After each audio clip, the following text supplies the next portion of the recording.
अस्सलाम वालेकुम। आज आपके साथ एक बेहतरीन टॉपिक के साथ हाज़िर हूँ। तमाम दोस्तों से गुज़ारिश है कि मेरे यूट्यूब चैनल को सब्सक्राइब करें और वीडियो को लाइक करें, कमेंट करें, शेयर करें। और ये जो आपको लीगल इन्फॉर्मेशन है, ये बेहतरीन ऑथेंटिक आपको सिर्फ़ इस चैनल से मिल सकती है। वीडियो शुरू करते हैं। आज का टॉपिक है कि लोग किस तरह चेक के ज़रिए से लोगों के साथ फ्रॉड करते हैं और उनसे लाखों करोड़ों रुपए वो लेकर चेक जारी करते हैं और फिर उसके बाद वो गायब हो जाते हैं। अब तरीक़ेकार ये होता है कि अक्सर बिज़नेसमैन, इनका जो काम है वो उधार पर होता है। लोग क्या करते हैं, कुछ पेमेंट दे देते हैं, कुछ पेमेंट की बाबत कहते हैं कि चेक ले लें।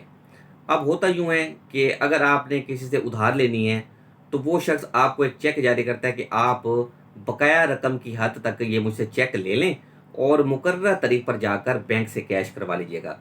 अब आप मुकर्रर तारीख का वेट करते हैं, फिर उसके बाद जब आप बैंक जाते हैं तो आपको ये पता लगता है कि उस शख्स के अकाउंट में पैसे ना होने की वजह से चेक डिसऑनर हो गया, उस पर बैंक वालों ने मेमो स्लिप लगा दी है।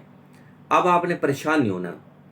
आपने एक एप्लीकेशन तैयार करनी है उस शख्स के खिलाफ और थाने जाकर आपने एसएचओ को वो एप्लीकेशन देनी है कि इस तरह ये सारे मामलात थे और मुझे इस शख्स ने चेक जारी किया था और आज चेक डिसऑनर हो गया।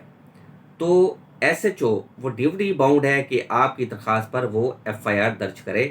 इस पर अगर एसएचओ साहब यानी कि सेक्शन 489 एफ के तहत एफआईआर दर्ज नहीं करते, तो फिर आपने सेशन कोर्ट में आकर जस्टिस ऑफ पीस के पास 22A की पिटीशन फाइल करनी है।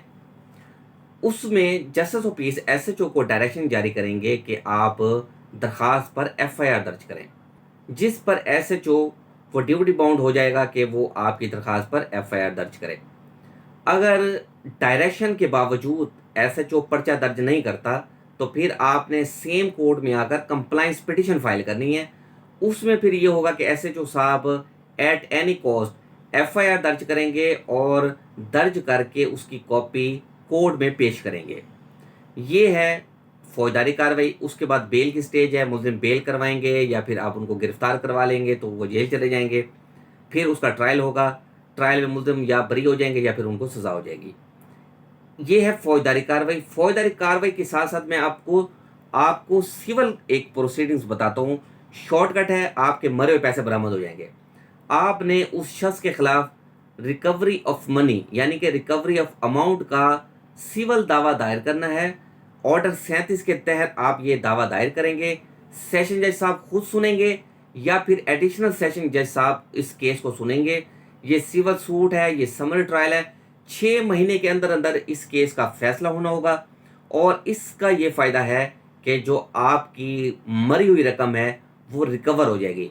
ये मैंने आपको चेक की बाबत 2 कार्रवाइयाँ बताई हैं, एक क्रिमिनल प्रोसीडिंग बताई हैं और दूसरी सिविल प्रोसीडिंग बताई हैं। ये दोनों कार्रवाइयाँ करके आप अपनी मरी हुई रकम को रिकवर कर सकते हैं।